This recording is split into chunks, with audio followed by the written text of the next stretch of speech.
जय श्री गणेश दोस्तों। हमारी आज की कहानी है कठोर। कहानी अच्छी लगी तो प्लीज चैनल को सब्सक्राइब कर लीजिएगा। अब शुरू करते हैं कहानी। मम्मी जी, आज मेरा जी मिचला रहा है और ये रोटी की गंध भी मुझसे बर्दाश्त नहीं हो रही है। आप ये रोटियां सेक दीजिए। मैंने सब्जियां तो बनाकर रख दी है और सलाद भी तैयार है। मानसी ने आशा भरी नजरों से अपनी सासू माँ को देखकर कहा, ओह, फिर से बंद करो अपना ये नाटक। तुम्हें तो रोज कुछ न कुछ होता ही रहता है। बच्चे मैंने भी पैदा किए हैं।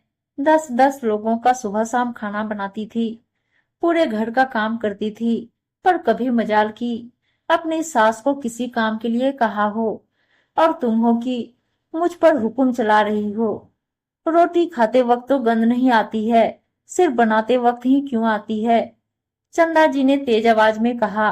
मानसी फिर आगे कुछ न कह सकी और धीरे धीरे रोटियां बनाती रही। उसने मुंह पर एक सूती रुमाल बांध लिया ताकि वो गंध न आ सके। अभी उसे 5वां महीना चल रहा था। 2-3 दिनों से उसे रोटी की गंध बर्दाश्त नहीं हो रही थी। शरीर का वजन भी बढ़ता जा रहा था। गर्भवती महिलाओं को सिर्फ काम ही करना चाहिए ताकि बच्चा स्वस्थ हो, ऐसा चंदा जी का मानना था। पर वो ये कभी नहीं कहती थी कि थोड़ी थकान महसूस हो तो थोड़ा आराम भी कर लेना चाहिए। यूं तो मानसी घर के सारे काम करती थी। बस एक बाई झाड़ू पोछे के लिए आती थी, वो सुबह सुबह कर जाती थी। उसके अलावा भी घर में 100 काम होते हैं। मानसी के सास ससुर, पति, देवर के अलावा एक ननद भी है जो अभी कॉलेज की पढ़ाई कर रही है। चंदा जी उसके लिए भी वर तलाश रही है। कॉलेज पूरा होते ही वो उसकी शादी कर देना चाहती है।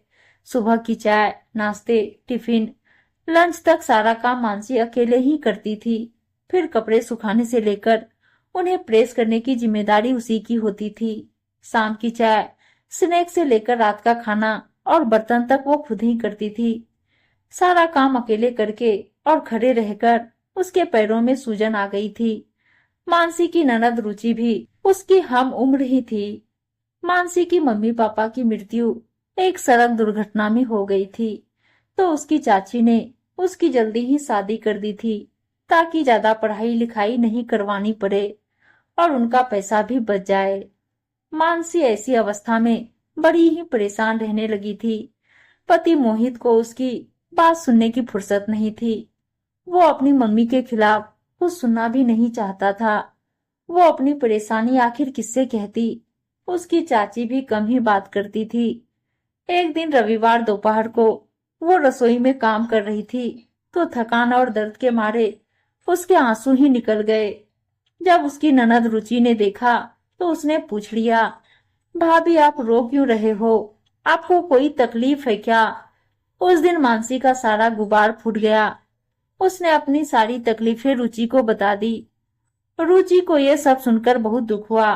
वो ज्यादातर अपनी पढ़ाई और सहेलियों में व्यस्त रहती थी और जब भी घर पर रहती तो चंदा जी मानसी के साथ प्यार से बात करती थी। अगले दिन रुचि कॉलेज नहीं गई और सिर दर्द का बहाना लेकर लेट गई।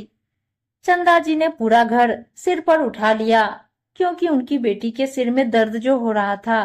मम्मी, आप इतनी क्यों परेशान हो रही हो? आखिर सिर दर्द ही तो हो रहा है। मुझे लैपटॉप पर काम करके कॉलेज के असाइनमेंट पूरे करके देने हैं, वरना मैम मुझे बहुत डांटेंगी। और अगर मैंने बताया कि मैं सिर दर्द होने की वजह से अपना असाइनमेंट पूरा नहीं कर पाई तो उन्हें लगेगा कि मैं दर्द का नाटक कर रही हूँ, काम से जी चुरा रही हूँ। अरे, तेरी मैम के अंदर जरा सा भी दिल नहीं है क्या? काम कल की जगह परसों जमा करवा देना। कोई इतने दर्द में कैसे काम कर सकता है? मैम के क्या बच्चे नहीं हैं जो उन्हें बच्चों का दर्द महसूस नहीं होता है? तभी मानसी अदरक वाली चाय लेकर आ जाती है। रुचि चाय का घूंट पीकर कहती है, मम्मी, जब भाभी इतने दर्द में अकेले काम कर सकती है तो मेरा तो ये मामूली सिर दर्द है। हमारी मैम के पास तो दिल नहीं है, पर आपके पास तो दिल है जो मेरी छोटी सी बीमारी में पिघल गया। आप तो माँ हो, आपने तो बच्चों को जन्म दिया है। वो दर्द सिर्फ अपनी ही संतान के प्रति है। आपकी संतान की संतान को जो जन्म देने वाली है, उनके प्रति आपकी ममता और भावनाएं क्यों सो गई है? आप इतनी कठोर कैसे हो सकती हैं? आज आप मेरे दर्द में मेरी साथी हैं, पर भाभी की तो माँ भी नहीं है। वो अपना दर्द किससे कहे? भाभी का दर्द आपको नाटक ही क्यों लगता है? बेटी का दर्द कलेजे में उतरता है और बहू का दर्द नाटक लगता है। आप मुझे तो सिर दर्द में भी इतना आराम करवा रही हो और भाभी से इतनी तकलीफ और दर्द में भी आप काम करवाती हो। उनकी जरा सी भी मदद नहीं करती हो।